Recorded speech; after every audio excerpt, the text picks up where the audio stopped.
박 후보님께서 출발해 주시는데요. 질문 내용은 학교 폭력, 성폭력을 포함하고 있습니다. 예방 및 사고 대응 방안인데 좀 구체적인 대안을 중심으로 해서 제시해 주시면 감사하겠습니다. 네, 출발하시죠. 네. 네, 저는 여러 가지 원인이 있겠지만 저는 무엇보다도 학생인권조례, 아까 말씀드린 것처럼 학생인권조례가 담고 있는 문란한 성문화를 제일 꼽고 싶습니다. 이것이 가져다주는 파급 효과는 우리가 밖에서 상상하는 것보다도 훨씬 더 심각한 지경의 문제를 만들고 있다고 생각합니다.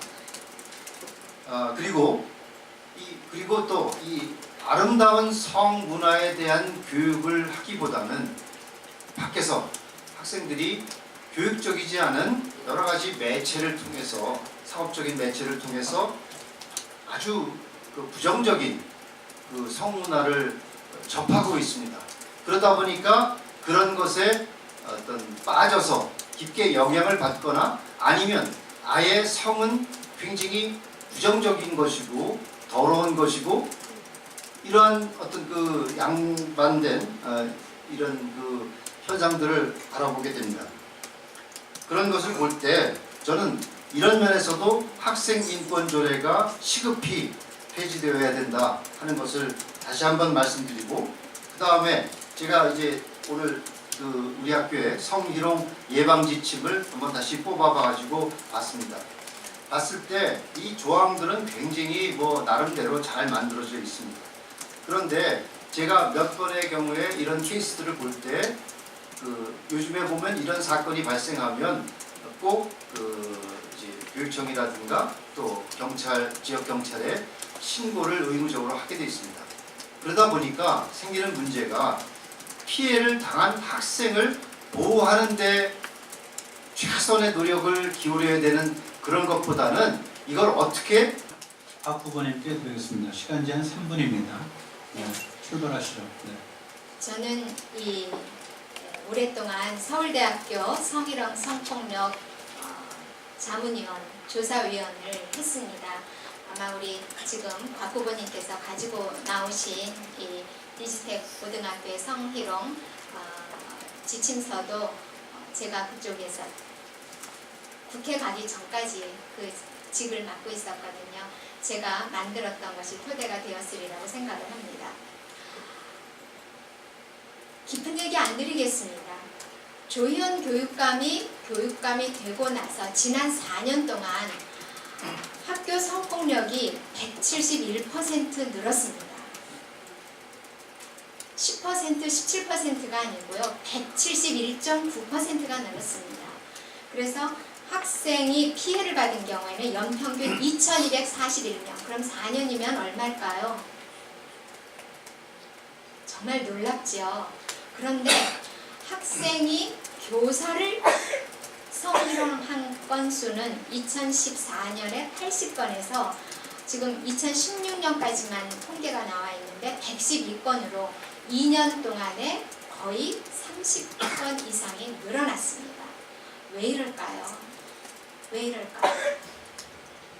기본적인 인격 관리가 안 된다는 거죠. 인격에 대한 학습이 안 되어 있다는 거죠.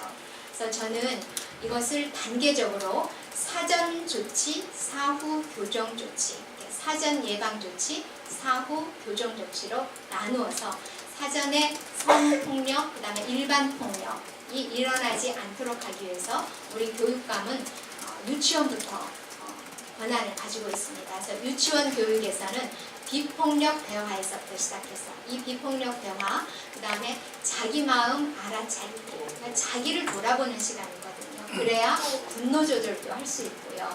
타인에 대해서 예의도 갖출 수 있고 지덕체에서 덕을 길러주는 겁니다. 그리고 나서 성교육을 정말 제대로 하겠습니다. 아까 어느 선생님께서 초등학교 5학년 여학생 3명이 임신했다는 충격적인 말씀을 해주셨는데요. 예, 두 교수님 감사합니다. 내 몸의 주인은 나고, 그리고 성교육이 현실화돼야 됩니다. 학생들은 지금 초등학교에서 임신을 하는데 성교육 한번 보세요. 너무 학생들이 보면 애게게 할 정도로 유치원에서 가르쳐야 될 내용이 초등학교, 심지어는 중학교 1학년까지도 그 내용을 가르친다면 교육의 효과는 없겠지요. 그래서 저는 교육을 맞춤형으로 성교육도 그렇게 해나가겠습니다. 그리고 교사와 교직원은 성폭력을 행사한 교사와 교직원은 one strike out. 교육 관련된 직업에는 절대로 다시는 올 수 없게. 그 다음에 교사가 되고자 하는 임용고시에는 성애적, 이상 성애적 소견이 있는지 심리검사 반드시 하도록 하겠습니다. 특히 아동 성애자들은 절대로 교식, 교육 현장에 발을 붙일 수 없도록 제가 최선을 다하겠습니다. 고맙습니다. 3분 주어집니다. 네, 하시죠. 학교 성폭력은 대상이 학생과 학생 사이에 돼 있었고요. 또 교사와 학생, 또 교사와 교사 간에 일어나는 문제입니다. 그래서 여태까지 일어난 사례를 내가 6가지 정도 한번 읽어보시면 이해가 좀 쉬울 것 같아서요. 교사가 여제자 학업 성취를 평가 답안 고쳐주고 성추행해서 징역 4년 받은 사례가 있고요. 교사가 여제자 차에 태우고 술을 함께 마시고 잠들자 신체 부위를 만져서 징역 2년 6개월을 받은 사례가 있고요. 체육교사가 체육복 입은 여학생 허벅지 깨문 사례도 있습니다. 서울 H고 같은 경우 교사 5명이 약 2년간 동료 여교사의 여교사와 30명 정도의 학생에게 성추행 사실도 언론에 노출되었습니다만, 어떤 교사는 공부 못하면 수업 시간에 남자는 군대 가고 여자는 미아리 간다. 전쟁이 나면 어떡하냐? 위안부 가야지. 이 교사들이 정말 교단에 세울 수 있을지, 아마도 교육감이 채용시에 아까 박성년 의원님 말씀하셨듯이 인성검사나 적성검사 완벽하게 해주고 해야 됩니다. 그런데 우리 서울시 교육청은 모든 교사들에게 의무적으로 성교육을 시키고 있습니다. 시키고 있는데 오프라인과 온라인을 가지고 시키는데 정말 형식적으로 시키고 있습니다.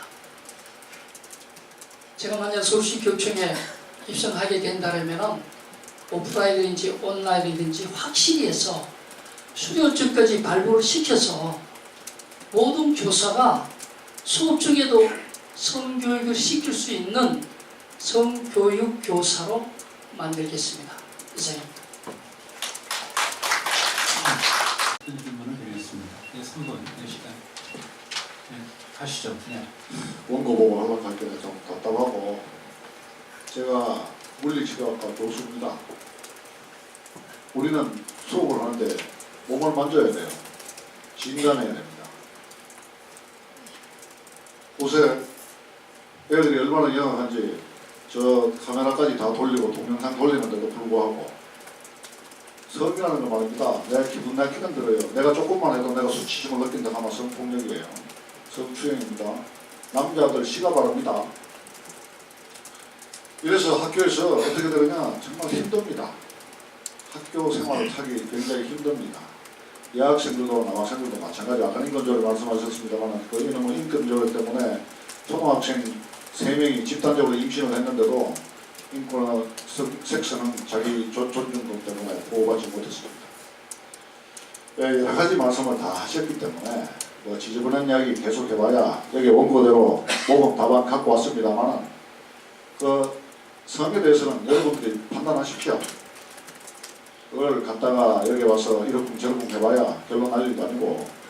저 플로어에 계시는 우리 황영남 교장님, 우리감 대표, 공동대표님 질문 하나 드리겠습니다.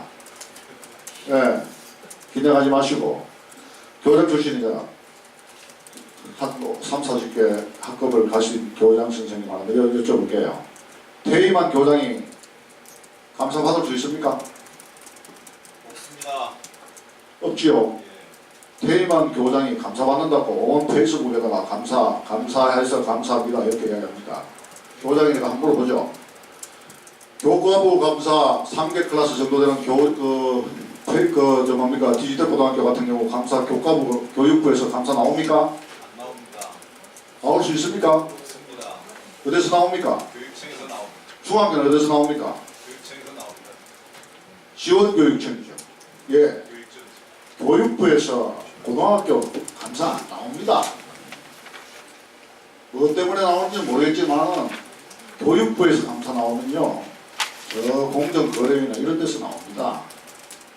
근데 답변하니까 답변 안 해주니까 이야기하는 거예요.